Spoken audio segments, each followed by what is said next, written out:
Quem lembra? Lembra Isaías? Principal objetivo do espírito de Jezabel? Lembra?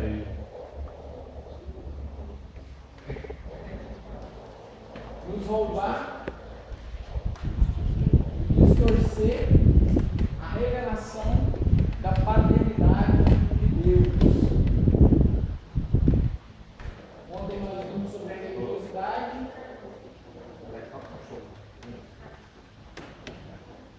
A história do Brasil, os índios, depois da chegada dos brancos, depois da chegada dos negros.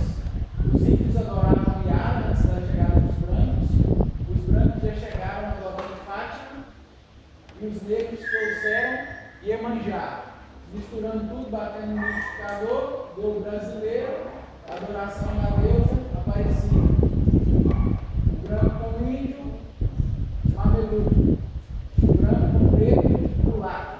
É hoje a nossa cultura brasileira, o nosso povo, né? Que é o mameluco e o mulato, que é a mistura do branco com o índio e o negro. Hoje nós vamos entrar na corda da manipulação, da dominação e também eu quero falar um pouquinho sobre uma outra forma que esse espírito age no nosso meio, é nos intimidando. Vamos abrir lá em 1 Reis, capítulo 19, a partir do versículo 1.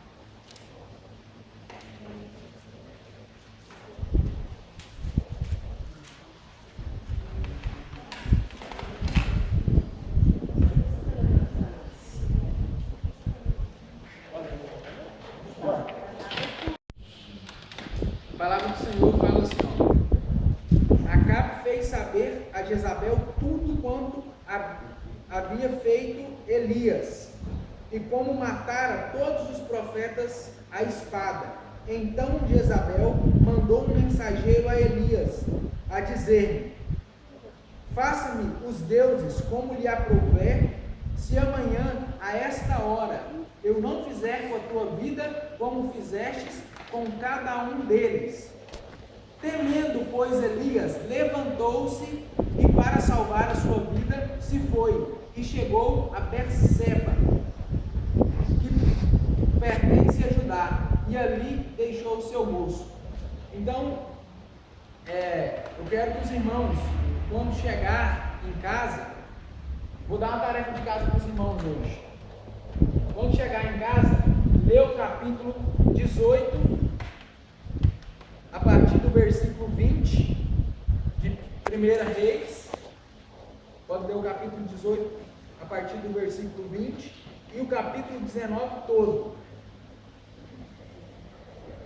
Essa é a tarefa de casa. Amanhã eu vou perguntar quem fez. Vou falar para o bloco para não dar conta na gincana. Casa dos irmãos. Então, o que aconteceu aqui nesse contexto? Elias estava lá no monte, junto aos profetas, aos 450 profetas de Baal. E o que Elias fez? Ele desafiou os profetas. Quero ver se o Deus de vocês, estou falando na minha linguagem, viu? Não é bem assim que está lá, mas é mais ou menos como eu acho que aconteceu lá. E Elias desafiou eles: quero ver se o Deus de vocês é tão poderoso assim, quero ver se Baal é tão poderoso, porque o meu Deus, a quem eu sirvo, é o Deus Todo-Poderoso. Eu vou provar isso para vocês. Vocês oram aí e eu vou orar e vai chover, vai cair fogo do céu. E vocês podem orar também e vão ver qual Deus que é mais poderoso. E aqueles profetas começaram a orar, e oraram, e oraram, e vai hora, e vai horas, e vai mais horas, e 450 profetas de Baal ali orando. E o que eles começaram a fazer? Eles começaram a se cortar, porque eles faziam isso como adoração, derramando sangue, porque esse demônio também gosta que derrama sangue, tem que ter sangue derramado. E eles começaram a se cortar ali, orando, 450 ali, clamando,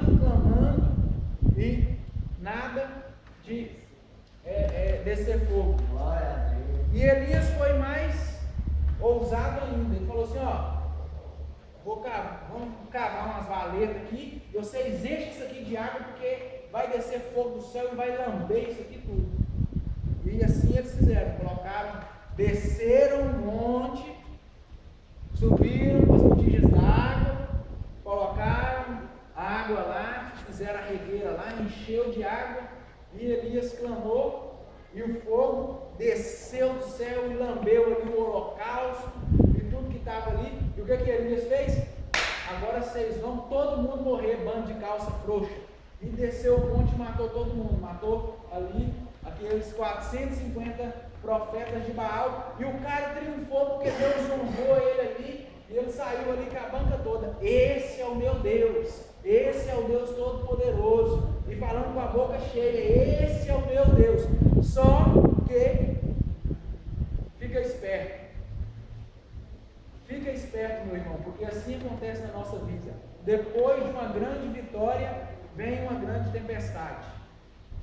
Depois que vem uma grande vitória na sua vida, que você orou, que você clamou, que o fogo caiu do céu, o que acontece? A nossa tendência é baixar a guarda. E isso não pode acontecer. Porque, como eu já disse aqui, batalha espiritual é 24 horas por dia, ela não para. A batalha espiritual está no louvor, a batalha espiritual está na hora do culto, a batalha espiritual está na oração, a batalha espiritual está quando você está evangelizando. Então nós não podemos baixar a guarda. E foi mais ou menos isso que Elias fez. Ele baixou a guarda e aí veio o espírito de intimidação, porque é isso que esse demônio faz. Quando você baixa a guarda, ele vem e te mostra as garras dele e tenta colocar medo em você, porque na realidade ele não pode te tocar, porque você é ungido do Senhor, só se você der brecha. Existe, irmãos, um mundo espiritual, e esse mundo espiritual ele é muito mais vivo do que esse mundo nosso aqui. Ele é real, ele é muito real, e nesse mundo espiritual nós estamos cobertos. Deus ele nos cobre, só que você tem o poder de ir lá e abrir uma janela nesse mundo espiritual, e essa janela, ela é onde abre essa passagem para demônios entrar e fazer o que eles querem. Aí eles podem te tocar. Quando você abre essa janela, os demônios podem vir e te tocar. Então, se tem uma janela aberta na sua vida, há uma legalidade, os demônios vão vir e vão fazer a festa. O que acontece? Elias não tinha essa janela aberta porque ele era um homem de Deus. Porém, ele se acovardou quando ele ouviu falar. O cara, olha aqui, ó, o que aconteceu? O cara matou 450 profetas, o cara orou e caiu fogo do céu. Já pensou você orar e caiu uma tocha de fogo, como se estivesse derramando uma água ali, mas é uma língua de fogo que desceu e lambeu tudo aquilo ali? Já pensou isso acontecer? Você é o cara mesmo, está com o peito aberto porque Deus te ouviu e você tem moral com Deus, porque o cara tinha que ter moral com Deus para fazer uma coisa dessa. A moral dele estava, ó, ele tinha créditos com Deus. E é uma coisa que o pastor sempre falava aqui, eu nunca esqueci. Às vezes eu estou lá em outro país, lá, mas eu estou lembrando que o pastor me ensinou aqui, porque aqui estão minhas raízes. Não estou bajulando ele não, mas é o que é a verdade, né? E algo que a gente tem que ter é crédito com Deus. O pastor, não sei se ele fala isso ainda, mas sempre ele falava, na minha época aqui, tenha crédito com Deus, tem que ter crédito com Deus. E Elias era um homem que tinha crédito com Deus. Ele tinha crédito com Deus, e aí ele orou e o fogo desceu.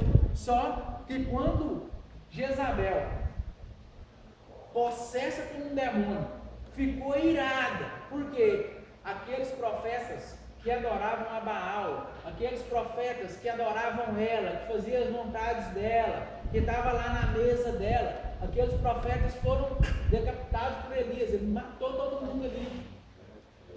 Então, a mulher ficou furiosa, mesmo, e mandou um mensageiro, fala com Elias, que amanhã, a essa hora, se eu não tiver feito com ele o que ele fez com os meus profetas, os deuses podem fazer o que eles quiserem comigo. Em outras palavras, ela estava falando, eu me entrego aos demônios. Eles podem fazer o que eles quiserem comigo. Se amanhã eu não mandar, se amanhã a essa hora você não estiver morto. E o que Elias fez? Elias colocou o rabinho no meio das pernas e vazou fora. Falou, eu vou embora porque a mulher está muito brava. Eu vou embora porque ela vai me matar mesmo. Esse mesmo, agora pensa comigo. Esse mesmo cara que fez chover fogo do céu. O fogo lambeu tudo. Era um cara que tinha autoridade para falar com ela. Pode vir. Pode vir porque eu vou fazer com você a mesma coisa que eu fiz com aqueles profetas. Vai cair fogo do céu e você vai ser consumida. Porque o meu Deus é o Deus vivo. Mas esse espírito ele trabalha também com intimidação. E eu acredito que esse mensageiro chegou lá e falou com Elias. Elias, mete o pé enquanto está tempo. Arruma suas malas e vaza fora, porque vai te matar. Ela vai te matar. Então, eu penso pelos dois lados. Eu penso aqui. Eu, no lugar de Elias, se eu estivesse ali, tivesse chovido fogo do céu, se uma pessoa me ameaçasse, o que eu ia fazer? Vamos colocar aí um traficante perigoso da cidade veio e me ameaçou. Mas as minhas orações Deus ouve mesmo. Eu oro lá e Deus responde e o negócio acontece mesmo. Vamos colocar nos dias de hoje. Eu oro e o paralítico anda. Eu oro e o irmão é curado. Eu oro e os demônios saem. Mas o traficante lá da boca mandou falar que vai me matar porque eu ganhei as almas tudo. Não tem mais, não tem ninguém lá e ele está quebrando. Amanhã, esse horário, o Juninho vai estar morto porque está fazendo trabalho na cidade aí e os nóia estão tudo convertendo. Amanhã vai estar morto. O que eu fazia? Eu vou orar e você vai converter também. Ou eu meti o pé. Então é esse espírito de intimidação que vem sobre nós. Hoje eu estava até brincando com a Yasmin lá na piscina e falando com ela, né? Yasmin, está vendo que o medo te parou? O medo te paralisou? E é isso que esse demônio faz. Ele vem e ele tenta nos parar. O Carlos está fazendo um trabalho fantástico na igreja aqui, é o braço direito do pastor. O pastor pode contar com o Carlos para tudo. Mas vem o medo e faz ele parar. Porque o medo, ele nos paralisa. Porém, a Bíblia diz que o verdadeiro amor lança fora todo medo. Glória a Deus.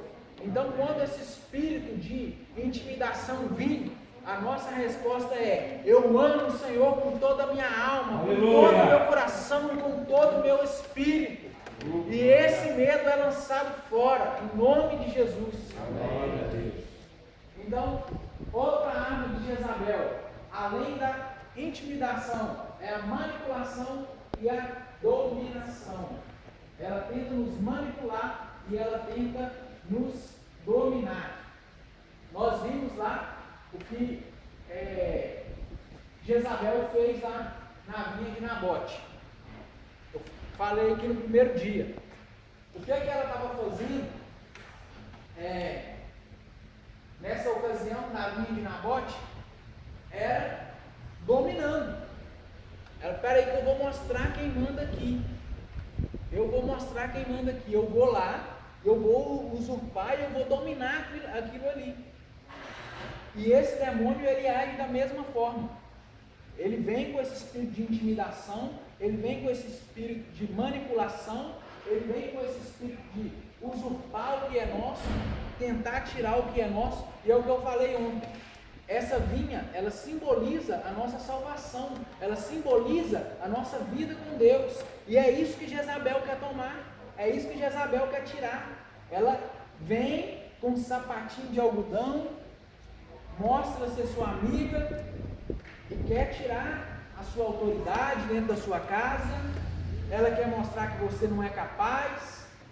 Ela vem com aquele pensamento na sua mente: será que é mesmo Deus que está falando comigo?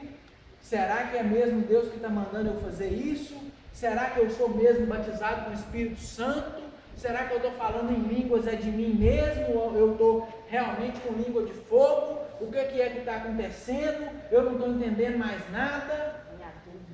Vem a dúvida, vem o medo, vem o medo de ser envergonhado. Mas lá em Hebreus 10, a Bíblia fala assim, ó, nós não somos daqueles que retrocedem. O povo de Deus não retrocede. Aleluia. O povo de Deus avança. O povo de Deus avança e vence a guerra. Nós temos que entender isso todos os dias, porque todos os dias vem esse medo, todo dia vem essa confusão, todo dia vem essa intimidação, e nós temos que resistir firmes. Lá, eu estava pensando lá na casa do pastor, antes de ontem, na segunda-feira, eu falei, eu vou ler lá em Efésios 6, não pode ficar sem ler esse texto, é um texto realmente um texto de batalha espiritual, que é o mais visado, e aí eu falei, não li o texto, né? Mas lá em Efésios 6, ele começa falando, depois de permanecer firmes. Uma palavra nesse texto que eu quero frisar: permanecer. Nós devemos permanecer no Senhor, permanecer firmes. Exatamente. Aqueles enviados de Isabel, né, para falar isso. Vem. Isso é de Deus. É o que aconteceu aqui com Elias, né? Jezabel, ela faz isso, ela não vem, mas ela envia, porque ela é um espírito que manipula. Sabe o que é manipula? Sabe aqueles fantoches que a pessoa fica tem as linhas na mão e o bonequinho lá embaixo assim, e a pessoa vai mexendo, marionete, fantoche, né? Você fica nas mãos dela, e a pessoa age da forma que ela quer. Isso é manipulação. Isso é dominação, e esse espírito age fortíssimo nessa área. Então nós temos que ficar atentos, e foi isso que ela fez com Elias. Ela não foi em pessoa, porque ela sabia que se ela fosse em pessoa, da mesma forma que ele fez com os 450 profetas, ele poderia fazer com ela. Ele tinha autoridade para isso, ele tinha poder para isso, ele tinha unção para isso, o cara estava cheio de Deus. Mas ela enviou. E a mesma coisa acontece muitas vezes com nós. Jezabel não vem, mas ela envia aquela pessoa para plantar uma semente lá no seu coração e falar: esse negócio aí não é verdade não, esse negócio não é desse jeito não, não é assim não é assim que Deus age não. Ela não vem, mas ela envia. Eu uso muito eu uso muito isso lá na base. Às vezes quando vem alguém querendo falar comigo: ô Juninho, essa viagem vai ficar cara demais, você compensa? Eu falei: o diabo não vem, mas ele envia, né, irmão? Eu falei na cara dele: o diabo não vem, mas ele envia, né? Claro que compensa. É Deus que está mandando eu ir, é Deus que está mandando eu fazer, então eu vou. Então, nós temos que repreender mesmo, repreender e agir com autoridade. Uma coisa que Deus nos deu é autoridade. É autoridade. Esses dias para trás, eu fui lá no Carlos, lá atrás, e falei com ele: eu vou reforçar para você, na frente da igreja. No domingo passado eu fui lá e falei com o Carlos, eu vou reforçar para ele mais uma vez. Eu vi uma espada na sua mão, e essa espada é uma espada de autoridade. Você tem essa autoridade. Glória a Deus Deus! está segurando essa espada. Então o Senhor está te dando essa autoridade. Não retrocede, porque uma coisa que Deus colocou nas suas mãos foi autoridade, e ela já é sua. Foi Deus que te deu. Então nós temos que entender isso. Nós temos que entender que o Senhor, Ele nos dá essa autoridade, e o que Deus dá, Ele não tira. Muitas vezes Jezabel, ela pode dar, mas ela vai tirar. Por quê? Foi o que eu falei ontem: quando Jezabel vem e tenta manipular, e tenta te trazer para perto, como se você fosse amigo, depois que ela ganha sua confiança, essa pessoa te domina. Ela só quer te dominar. Ela não aceita outras opiniões, sempre é ela que é a melhor, sempre é a opinião dela que vale, a opinião de ninguém vale, é só a dela. é só ela que pode mandar, é só ela que pode fazer, é só ela que delega. Aliás, ela não delega, ela manda, ela impõe. Então, nós temos que entender isso. Agora nós vamos ver algumas coisas sobre manipulação. O que é manipulação?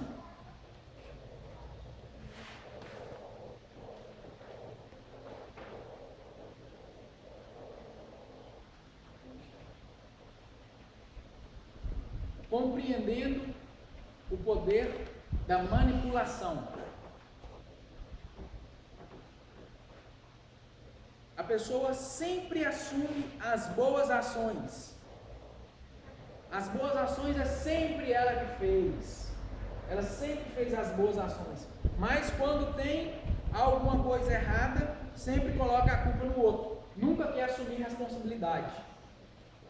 Se fez um trabalho bom aqui na igreja, e ela estava na frente, e ajudou, e coordenou, e enfeitou a igreja, ela sempre quer destacar e quer ter um reconhecimento. Quer o destaque e o reconhecimento. É uma pessoa que sempre quer estar no outdoor, quer sempre estar no altar, né? Mas quando tem algum pepino, algum problema, nunca ela quer se envolver. A culpa nunca é dela, porque o irmão A, o irmão B, o irmão C estava lá, o irmão A e o irmão B que resolve isso, porque eu não sei de nada. Eu não sei de nada. Eu só ouvi, eu não vi, não sei o que. E vai escorregar igual sabonete, vai sair fora. E abrindo uma aspas aqui, nós vimos essa influência. Eu não quero falar de política, não vou falar de política, só para os irmãos entenderem a batalha espiritual que o Brasil estava vivendo até pouco tempo atrás. Nós vimos essa influência no governo do PT, porque o que aconteceu?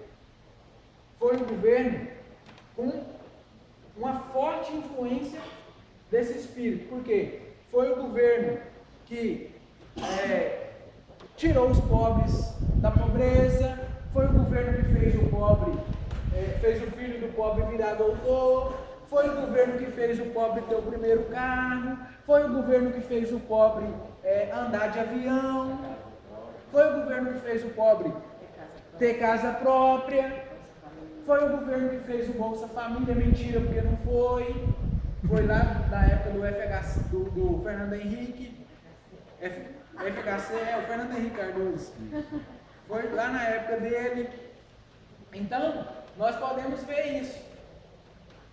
Porém, quando aconteceu a roubalheira toda, quando tudo veio à tona, o que aconteceu? Porque o presidente não tem nada a ver com isso, porque é perseguição política. Depois que a Marisa morreu, os documentos estão no nome da Marisa. Eu não sei de nada disso. Eu não tenho sítio, eu não tenho casa, está no nome lá da Marisa. A Marisa já morreu, não tem como ela responder pelo problema. Irmãos, entendam, eu não estou querendo, não estou falando de política, apesar que envolve, mas eu estou falando da atuação desse espírito. E outra coisa, esse espírito que eu falei no início aqui de Baal, de Astarote, é um espírito que age, eu não lembro se eu falei na segunda-feira, mas eu acho que eu não falei. É um espírito que age nesse liberalismo da esquerda. Porque está tudo liberado, entendeu? E na época lá de Baal, quando eles adoravam Baal lá, com culto a Baal, o que acontecia? Quando a carne da criança morta começava a sair o cheiro de queimado, o que é? Está tudo liberado agora. Está tudo liberado. E aí era onde acontecia aquelas orgias e era tudo liberado. Homem com homem, mulher com mulher. Vamos fazer a 3 pessoas, a 4 pessoas, tudo junto aqui, numa só, e aquela bagunça. E é esse mesmo espírito de liberalismo. é um espírito que ainda tenta, ainda age no nosso meio.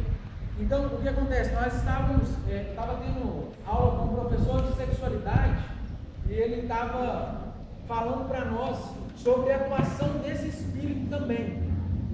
Existe, ali em Belo Horizonte, existe uma festa, que é a festa da luz apagada, não é? A festa da luz apagada.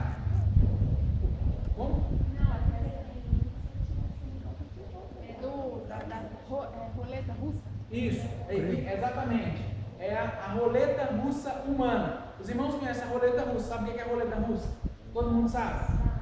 Roleta russa coloca uma bala só no revólver, roda o tambor dele, não olha onde parou e puxa o gatilho na cabeça. Se parar na bala, mata a pessoa. Se não parar, a pessoa sobrevive. Porém, essa roleta russa, olha que você vê a atuação desse espírito. O mesmo espírito.